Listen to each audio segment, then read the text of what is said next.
Сәлеметсіздер ме, оқушылар? Бүгінгі сабақтың тақырыбы дихотомиялық кілттер және олардың қолданылуы. Сабақтың мақсаты жекелеген ағзаларға қарапайым дихотомиялық кілттерді қолдану. Ең алдымен оқушылар, өткен сабақты еске түсіру мақсатында суретке назар аударайық.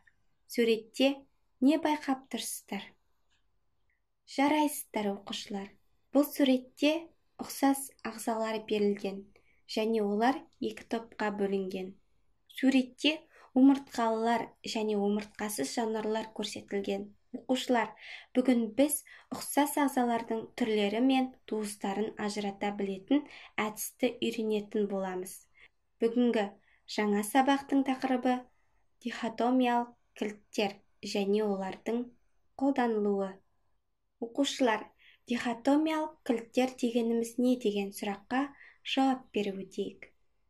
Дихотомиялық кілттерді ең алғаш 19 ғасырда Жан-Батист Ламарк ұсынды. Дихотомиялық кілт өсімдіктер мен жануарлардың өздеріне тән белгілерін анықтайтын сатыдан тұратын кесте. Оның көмегімен зерттеуші алдында ағзаның қандай туысы мен түрі тұрғанын анықтай алады. Кілттер екі сатыдан тұрады.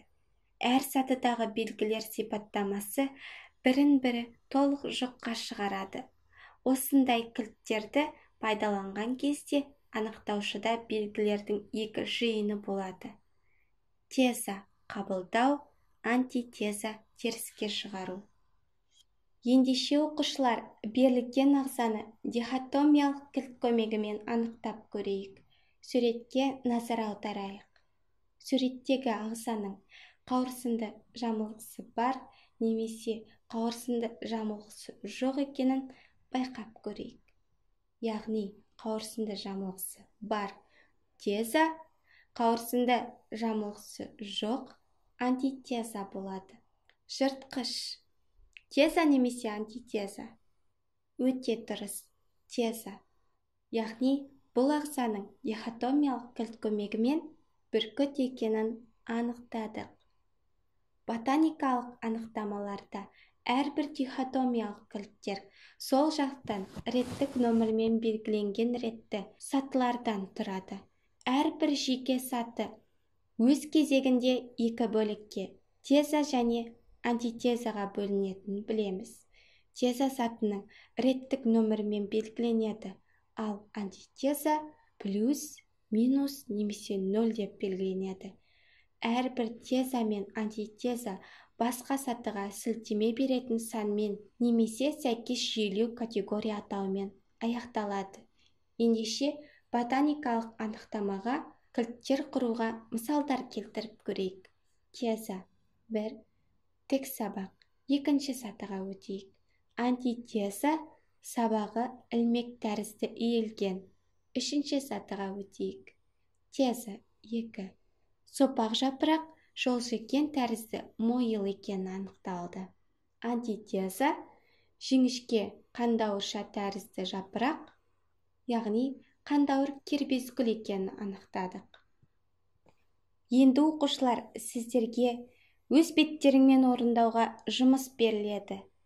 Төмендегі тапсырмаға назар аударайық. Бірінші және екінші суретте берілген ағзалардың ерекшеліктерін кестеде берілген сипаттамалармен сәйкестендіріңіз. Берілген тапсырманың бағалау критерийлері мен дескрипторлары. Критерийлері дихотомиялық кілттердің екі жиынын пайдалана алады. Дихотомиялық кілттерді пайдалана отырып ағзалардың белгілерін анықтайды. Дескрипторлары бірінші суреттегі ағзаның белгілерін табады. Екінші суреттегі ағзаның белгілерін табады. Оқушылар, сіздерге үй жұмысына оқулықтағы мәліметтермен танысып шығып және қосымша интернет желісінен осы тақырып аясында қызықты мәліметтер іздеуге беріледі. Қош, сау болыңыздар.